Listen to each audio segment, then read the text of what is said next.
One of the things that New Standard prides itself on is not only working with very large OEMs, which we do, but from time to time we get the opportunity to work with even new startup companies. We actually got approached by a former customer that recommended that we talk to an emerging furniture business here in the United States. So we began to work with this furniture company. We began to do some engineering work with them. And one of the things that both of us really felt like New Standard brought to the table is not only our engineering expertise to help them to design things in a manufacturable way, but New Standard is not just a stamping company, but we are a contract manufacturing company that can do prototypes, fabrications, stampings at a high volume, kitting and assembly services, welding. So we really cover that whole gamut from a company bandwidth in order to solve a customer's problems. So we started off with fabricating parts.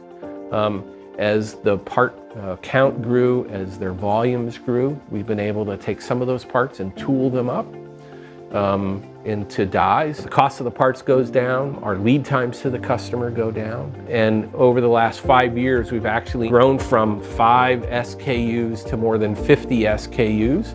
The company continues to introduce new products into the market space, and we get to see that same process happen of we start with design engineering, prototyping, low volume production, assembly, and then as they continue to gain market share, we're able to take and cost reduce those products by adding fabrication to stampings, full stamping. So it really is a pretty cool process that we're able to bring to bear for a lot of customers, even small ones.